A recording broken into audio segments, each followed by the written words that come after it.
Hi, friends. I'm joined in the virtual room by Ashleigh Rains. Ashleigh, so nice to see you again. You too. Ashleigh, you work with the Canadian Film Festival. You are festival director and head programmer.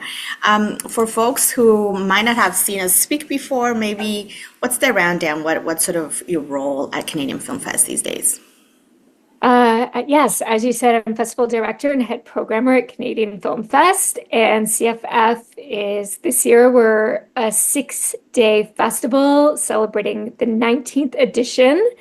And we exclusively showcase Canadian films.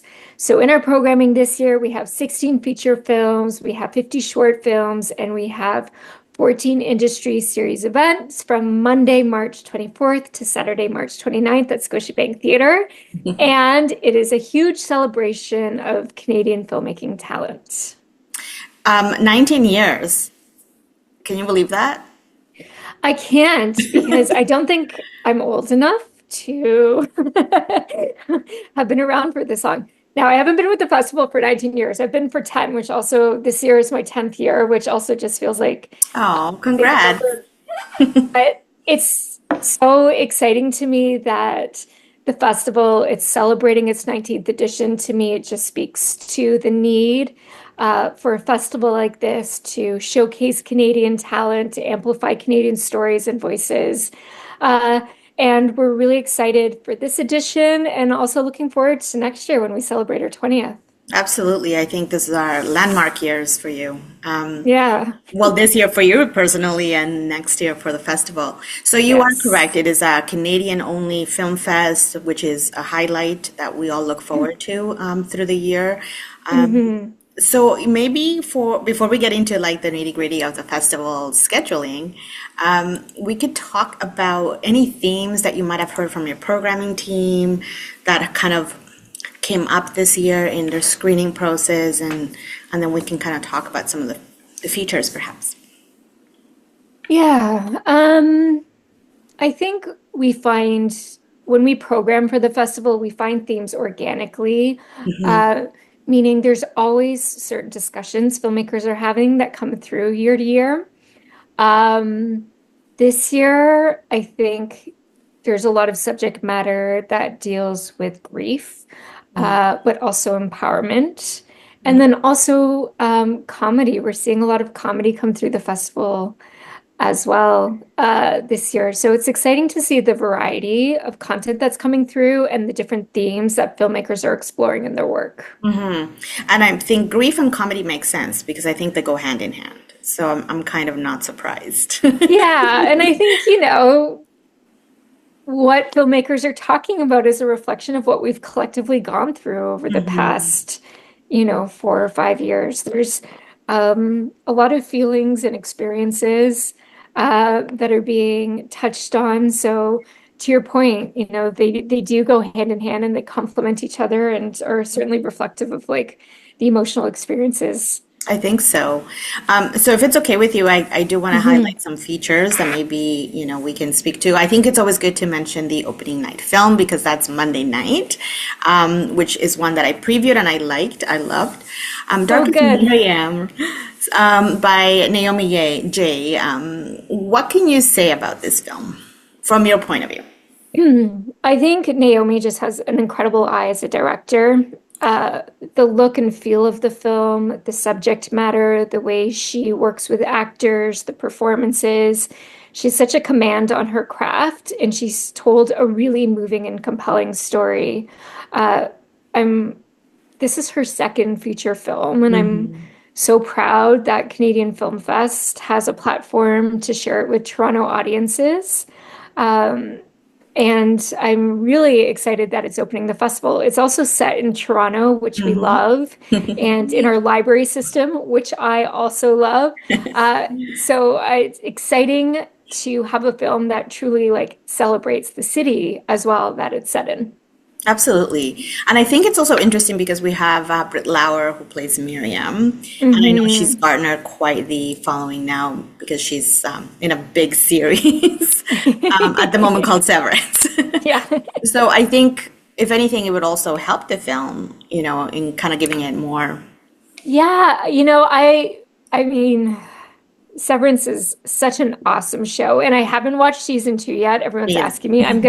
I'm holding off until after the festival when I can deep dive that series uninterrupted. But her work in the series is phenomenal, and the show itself is truly like such masterful work. So it's really exciting to see her support Canadian film and bring Right. her fans and her audience to Naomi's film and a Canadian feature and really like help connect this story with audiences and her fan base. I'm so excited that she's the lead in it. She does a phenomenal job, and I think the work that her and Naomi achieved in this are like a really like wonderful addition to her lexicon of work. Absolutely. I think it's a multi-layered film, and it does have some elements of sci-fi and other supernatural things, which I hope Mhm. audiences love it as much as I have. So that's Dark as Miriam. So we're still on opening night, folks. I know. So 16 films, but I'm just picking based on maybe selfish interests. There's one called Conceiving Clara by Tariq hmm Kiyami. What can you tell us about that? This is, I think Tariq, he might be a first-time filmmaker, feature director. I could be wrong, but the film itself is such a moving and compelling story about infertility and the journey to conceive a child. And I think it challenges present like preconceived ideas about what that process is, Mm, the emotional experience for women to get pregnant, to conceive, to carry a child. And he really explores a lot of like the nuances and contrasts in that conversation and in that journey. It's um, a hugely like emotionally impactful film, and they're based in BC. They're bringing the film to Toronto for the world mhm. premiere, and I'm honored that we get to platform this story and um, spotlight this conversation, which I think affects a lot more people than we talk about, Mhm. um, Right. out loud.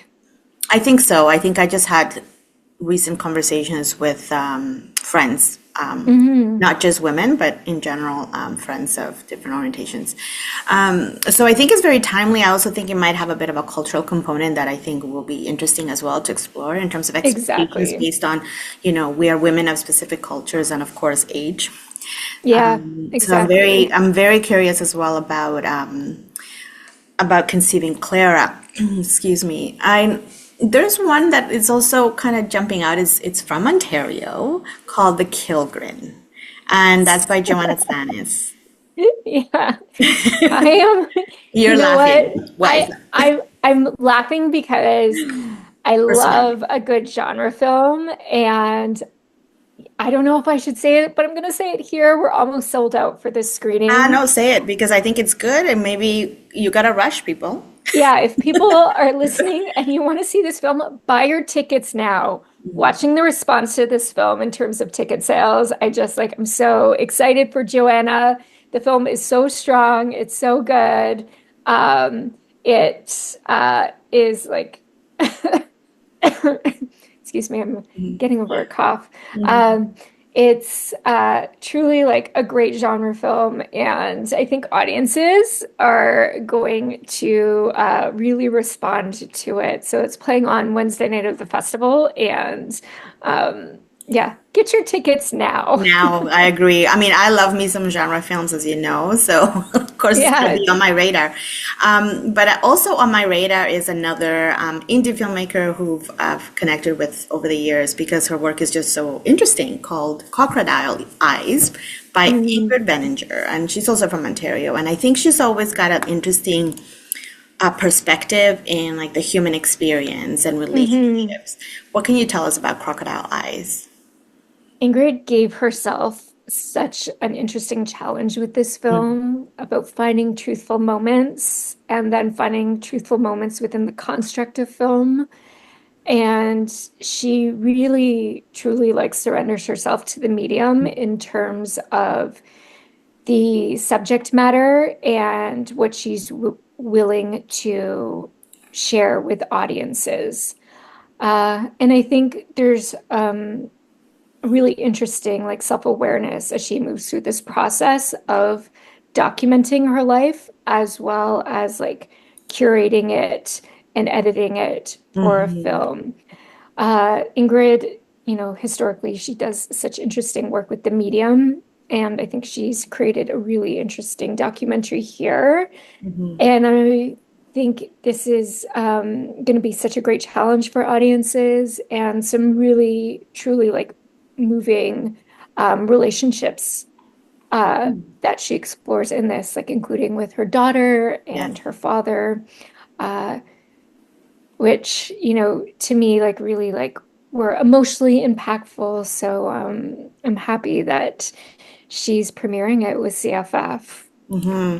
I know, and I kind of agree that sometimes her works are coming from almost a different, I don't know, left of field maybe, or right of field. Hmm. But I think it's important that we also explore these films because it's the idea of sitting in the moment with the film in a room with other folks that kind of give us all of these different experiences, and I guess lived experiences kind of become part of Hmm. how we relate to the piece. And I think that is Hmm. so special of being able to be in a film festival, in a theater, and watching all of these things, and then people beside you, in front of you, behind you are affecting also how your I perspective. know. And it's kind of like I love doing that at the festival, even though, you watch all of these films and you sit with them for months and you talk about them as a programming team and you really like negotiate what is going Hmm. to end up in the lineup, what's not.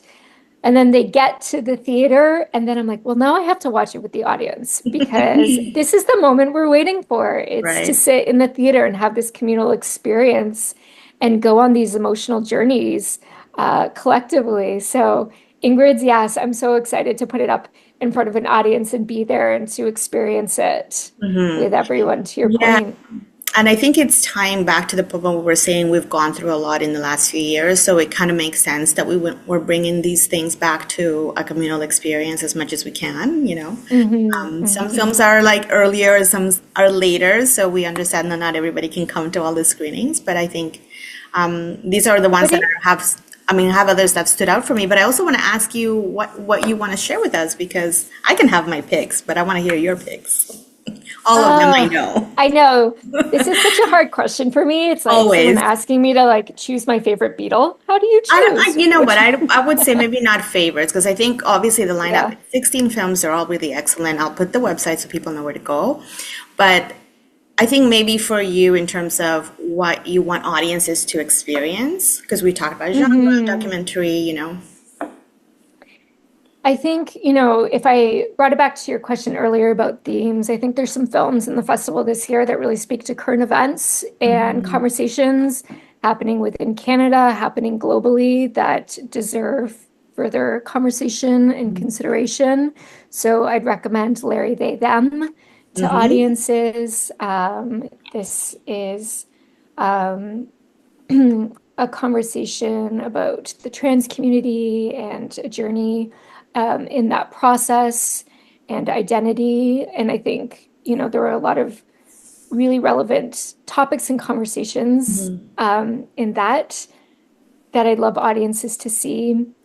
The closing night film was an utter surprise to me Yeah. when we got it through the festival. Lunatic, the Luna Vachon story. Mm-hmm. I, am a child of the 80s. I grew up with wrestling, but I wouldn't necessarily think of myself as a wrestling fan. But now I Right. would say I'm a convert. Like I'm so interested in this subject matter, and the story of Luna is truly interesting. Uh, I would say like we've got comedy this year. It's so great to have Mm-hmm. comedy come through the festival. Cloudy Falls is um, excuse me, No worries. is um, such a great, quirky film set in Niagara Falls. Again, opening night, Darkest Miriam, I love it. Uh, Kilgren, oh my gosh, Vampire Zombies from Space. I was What waiting for is you to that mention. film? It is exactly what it sounds like, Vampire Zombies from Space. what these filmmakers did with their budgets, with their limitations truly were like their permission to create something awesome in this Right. film. And I think it's going to be a crowd pleaser. Again, this is a film I want to be in the theater with the audience to watch this, eating Absolutely. popcorn. I'm so excited to put this on the big screen. Uh, it's like, yeah, I like have a lot of love for that film. Um, And that's also next Friday, so we still have time to grab our tickets. And for someone like me who loves old horror films or like Universal Monsters, this sounds like it's right up there. it's so good. And I mean, like, when people are like, what is it about? And you're like, it's vampire zombies from space. Yes, It's enjoy it. so good. And to your point, like, for audiences who have an affinity for the genre, a sense of history of the genre, and for like filmmakers, come and watch this film. What the team has created and the director has like delivered on this is like truly commendable. I would agree. I'm with you on that one. Yeah.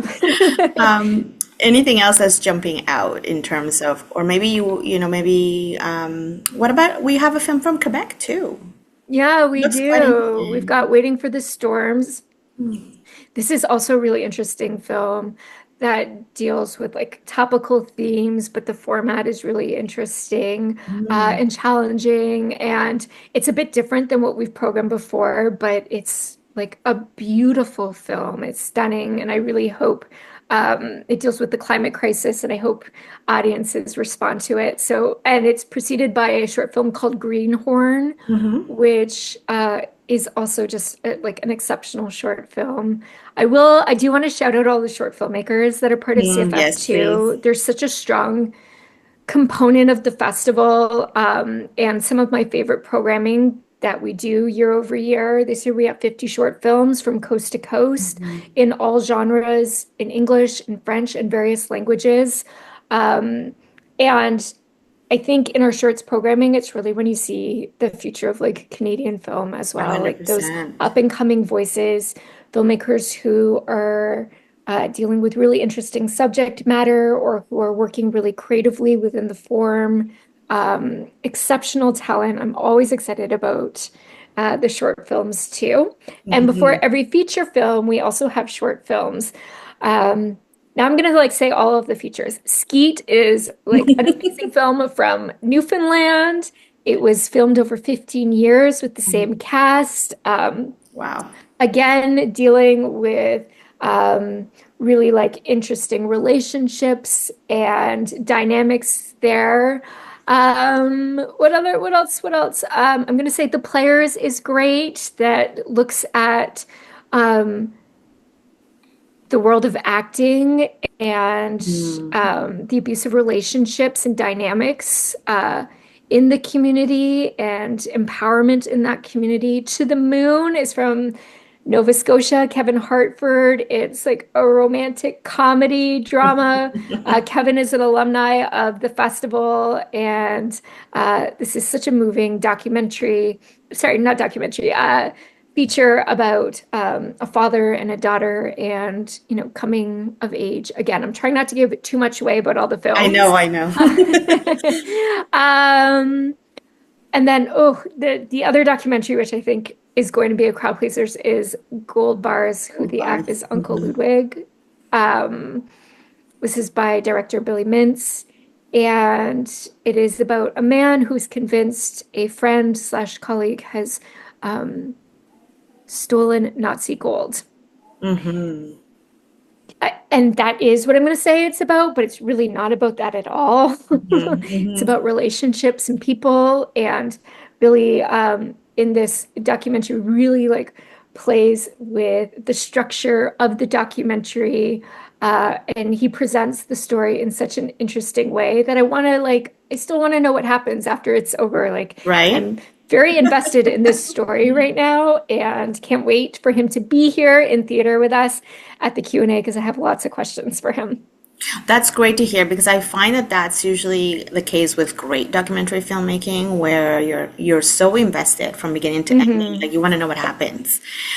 You mentioned the question and answer with the filmmakers. Most of the features will have a Q&A as well. All of the, oh, okay, this year we're so lucky. Yay. All of the features have a Q&A after the screening. I think we have directors at all of the featured directors are with us this year for the Q&A, which is Nice. such a treat. We're so lucky, except for Waiting for the Storms, but the directors delivered a special message for audiences. Awesome. Mhm. Um, and this is such like a value add to the film festival because you get to watch the content and then, to your point, you have all of these responses when you watch it. And to be able to like ask the filmmakers on the day, in real time is also such a great part of the festival. Our Q&A sessions are always so dynamic and interesting. And Mhm. I'm always impressed with the questions audiences have for the filmmakers too. Yeah, I think it's a testament. I know it's in Toronto, so we're kind of privileged in that sense that the festival is Hmm. here. And I will say that festivals, filmmakers from all over the world actually love our audiences because we're so invested in film Yeah. and storytelling, I think, Hmm. you know? I think like it's true. I like Canadian Film Fest audiences are so great. They're such a supportive group of people. They really champion the filmmakers, and then to have that kind of engagement and interaction really like helps sets the tone for such a positive and successful event.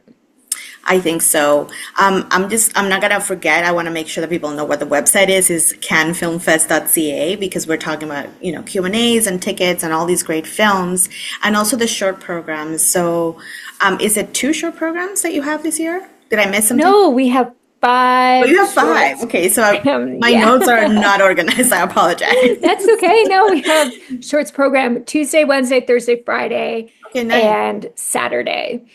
And short filmmakers are also coming out for Q&As. And again, these are such a valuable part of the festival experience because you get to ask the filmmakers whatever you want about the filmmaking process and the stories It's that they true. tell. It's true, and I think they enjoy it because sure, it's nerve-wracking. Sometimes it's their first time doing it, but I think as a film programmer myself, I've had people come to me and say, "Oh, thank you for choosing my film," but such great questions, right? So I think Hmm. it's that immediate feedback that is it's always much more rewarding than maybe what I can tell them as a programmer. Well, yeah, and that's the goal. It's to get your work out in front of audiences and to, form those connections. So I think, Absolutely. for filmmakers to be able to do that and to experience it and to experience that magic of having your film on the screen in front of an audience is rewarding. For sure. I don't want to forget, but there is an industry side to the festival that people can find out about more too. And it actually is, it's interesting. I noticed that there's some film screenings there too, which are great. So there are films that have premiere at the festival? Yeah, this year, so our industry series, we have 3 days of industry events this year, I believe. We have 14 events total. Yes. It's run by Jen Pogue, our industry side. This year we're opening with our masterclass Fix It and Prep with Lauren Grant and Lori Lazinski. And they're the producers on the feature film Sugar Daddy, which premiered at CFF during COVID.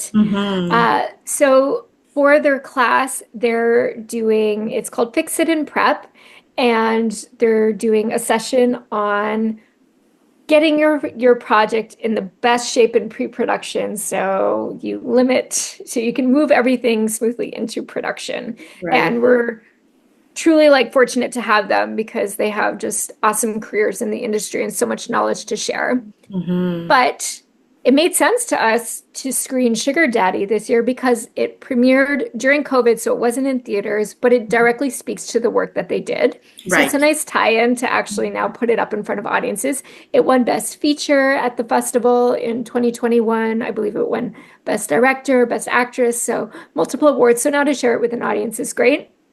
Nice. And then we have our Cheers and Chat series, which has come back where we do roundtable discussions with filmmakers and different industry stakeholders about various topics.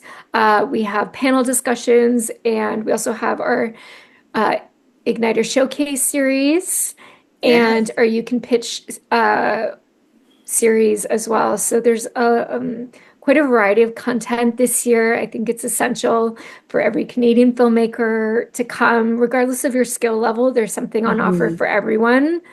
And it's also an opportunity to meet your colleagues and different people within the industry.